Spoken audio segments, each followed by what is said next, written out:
पादपद्मे तयोः श्रीत्वा प्रणमामि मुहुर्मुहुः। ओम नमः श्रीराजाय विवेकानंदशूरये सच्चित् सुख स्वरूपाय स्वामिने तापहारिणे।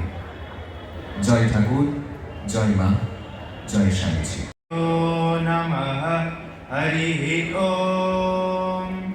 सहना भवतु सहनौ भुनक्तु सह वीर्यं करवावहै तेजस्विनावधीनां रामकृष्णे समाधया यो धर्मस्थापनरत वीरेशां त्वां नमाम्यहम्।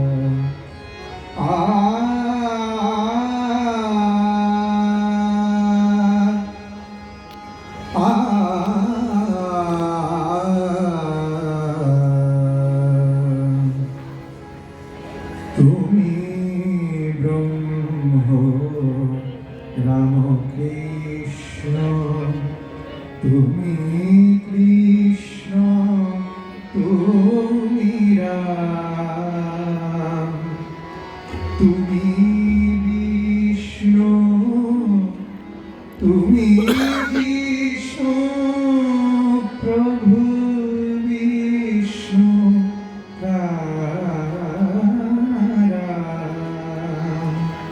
তুমি ব্রহ্ম রাম কৃষ্ণ, তুমি কৃষ্ণ, তুমি রাম, তুমি।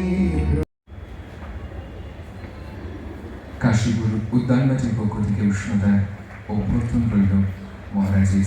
আমাদের অন্তরের শ্রদ্ধা, প্রার্থনা, প্রণাম, পুষ্পস্তবকের মধ্য দিয়ে রইল তার চরণে। উষ্ণতার অভ্যর্থন মহারাজের নিকটে।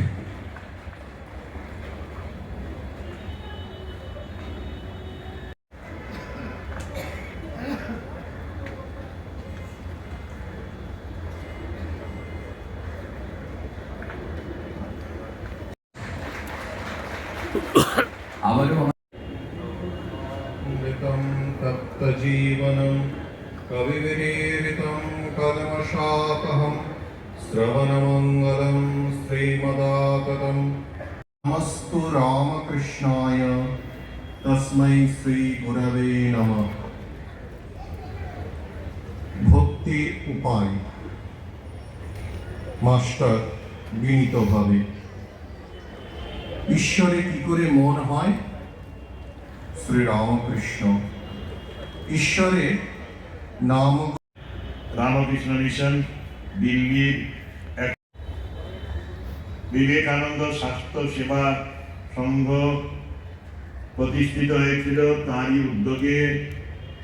ওইরকম কতিপয় বিশিষ্ট ডাক্তার আমাদের কলকাতার, তারা ওর সাথে ছিলেন, ডাক্তার বক্সি প্রমুখ হয়। এবং এরকম শ্রবণের মননের সুযোগ ভক্তরা পেয়ে থাকেন। মা বলেছেন যে ফুল নাড়তে নাড়তে ঘ্রাণ বেরোয়, চন্দন ঘষতে ঘষতে গন্ধ বেরোয়, তেমনি ওই ভগবত তত্ত্ব আলোচনা করতে করতেই তত্ত্বজ্ঞানের উদয় হয়। সেই জন্যই শ্রীরামকৃষ্ণ মিশন সনাতন সম্প্রদায় শ্রীরামকৃষ্ণ বলে তোলেন। যে কথাটি আরো ভিন্নত্বের কথা যদি বলি, তাহলে দেখবো রামকৃষ্ণ মিশনের স্বামী বিবেকানন্দ শিরমোহর তৈরি করলেন। রামকৃষ্ণের মিশনে যে শিরমোহর আপনারা সকলেই জানেন। এই শিরমোহর থেকে কি, শিরমোহর থেকে এই ভাবই উঠে আসে। আপনি কলকাতায় টাটা স্টিলে সিনিয়র মেডিকেল অফিসার হিসেবে কাজ করেছেন দীর্ঘদিন। শ্রীমৎ স্বামী ভূতিষ্ঠানন্দজির জন্মস্থানে গড়ে ওঠা পূজ্য সন্ন্যাসীদের সেবা করে আপনি ধন্য হয়েছেন। শ্রীমৎ স্বামী ভূতিষ্ঠানন্দজি মহারাজের সাথে সিঙ্গাপুর হয়ে জাপানে, শ্রীমৎ স্বামী লোকেশ্বরানন্দজি মহারাজের সাথে রাশিয়া ও জার্মানি, শ্রীমৎ স্বামী তার জীবন সংকল্পের সেই স্মারক, যে সংকল্প তিনি করে গিয়েছেন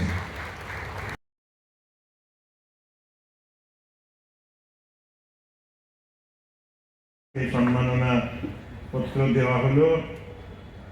এটার একটা বিশেষ কারণ আছে। আমাদের তো বাড়িতে বাড়িতে এখন সবার বাসনার ডাক্তার হবো, ছেলে মেয়েরা আসে প্রণাম করতে, বলে মানুষ এখনো আছে এবং এরা এর আদর্শ রক্ষা করেছেন। এটাই ভারতীয় আদর্শ। এই আত্মনমস্বার্থম জগৎ গীতা চর একটি ভক্তমণ্ডলী তাদের শ্রদ্ধা ভালোবাসা জানাই। নেই আজকে এই স্থানে এসে আমি আশীর্বাদ ধন্য হয়ে, ঠাকুর এখানে কল্পতরু হয়েছিলেন, এটা যেন একটি লিখিত তথ্য বা আমরা পড়ার কথা যেন বলি, কিন্তু আমরা ভুলে যাই বা আমরা বুঝতেই পারিনি যে আজও প্রভু এখানে কৃপা সিন্ধু, তার কৃপা বাতাস বইছে, এখনো তিনি কল্পতরু, এখনো তিনি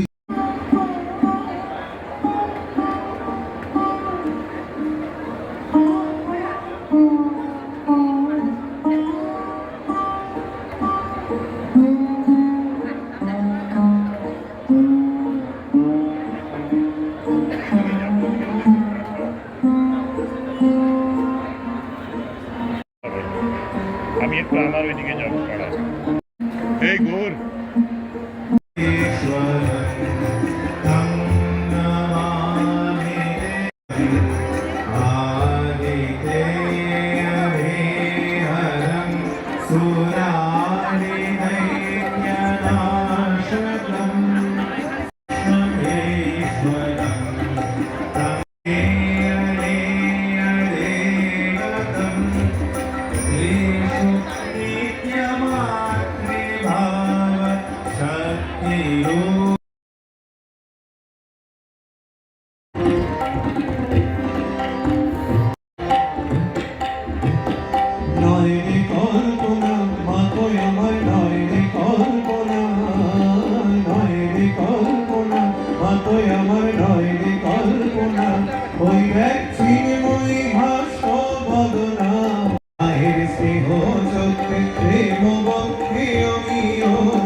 जय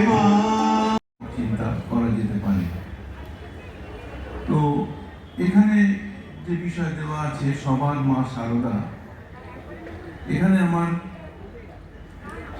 মূল উপজীব্য হচ্ছে মায়ের জীবনের বেশ কিছু ঘটনা, তার কথা, সেইগুলি আপনাদের সামনে একের পর এক উপস্থাপিত করা এবং কিভাবে মা নিজেই সেই কথাটি আমাদের সামনে বলেছেন, তিনি সবার মা। তার সম্বন্ধে কথা হচ্ছে তো, হতে যাচ্ছে। তা তিনি ওই ঘরটিতে বসে খুব উদ্গ্রীব হয়ে আছেন যে আমার ছেলেরা আমার সম্বন্ধে কিরকম চিন্তা করছে, একটু শুনি। তো মা ওখানে বসে আছে, এরকম একটা সামনে রেখে আমরা চিন্তা করতে পারি কিনা। এই যে মায়ের কথা হচ্ছে বা এই ভক্ত সম্মেলন হচ্ছে, এ তো আমাদের সেই যে 1 জানুয়ারির যে অনুষ্ঠান, কল্পতরু দিবসের অনুষ্ঠানেরই একটা অংশ। আজকে আমাদের সারাদিন বলতে গেলে এই চিন্তার মধ্যে যাবে, একটির পর একটি সেই ভগবত চিন্তা আলোচনা তার মধ্যে কাটছে এবং সেইভাবেই কাটা উচিত। আমাদের পূজ্যপাদ দীপানন্দ মাস্টার মশাই মহেন্দ্রনাথ গুপ্ত আমাদের কথামৃতকার জয়রাম বাড়িতে এসে ভাবছেন যে এই পুণ্যক্ষেত্রে তিনি খুব জপ ধ্যান করে সাধন ভজন করবেন, জপ ধ্যানের মাধ্যমে তাতে তিনি আরো এগিয়ে যেতে পারবেন, ভালো ফল লাভ করবেন। তা একদিন খুব জপ ধ্যান করেছেন। তারপর মাকে প্রণাম করতে এলেন। মা বলছেন, মায়ের কাছে এসেছো, এখন এত ধ্যান জপের কি দরকার? আমি তো তোমাদের জন্য সব করছি, এখন খাও দাও, নিশ্চিন্ত মনে আনন্দ করো। কৃষ্ণ সখেতি সংকৃতম।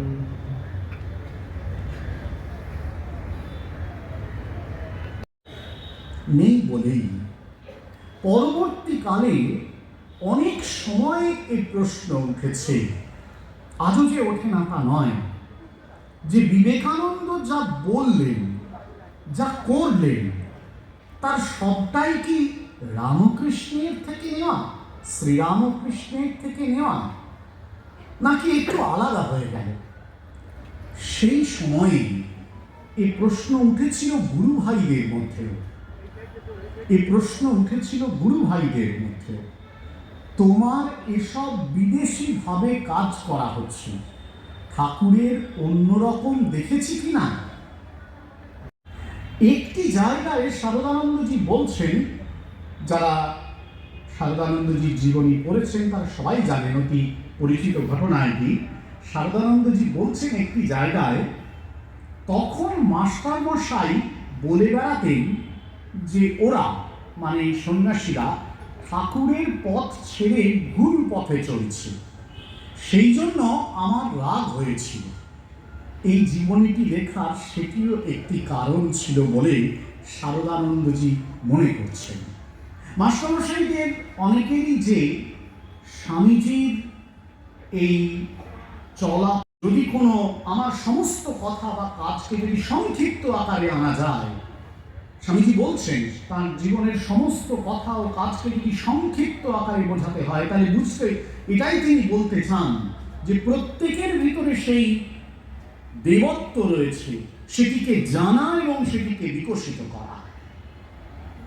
এই দুটো মুখ্য বাণী, ওই যে সূচনায় বললাম, ভারতবর্ষের বৈদান্তিক সভ্যতা প্রবৃত্তি মার্গ থেকে নিবৃত্তি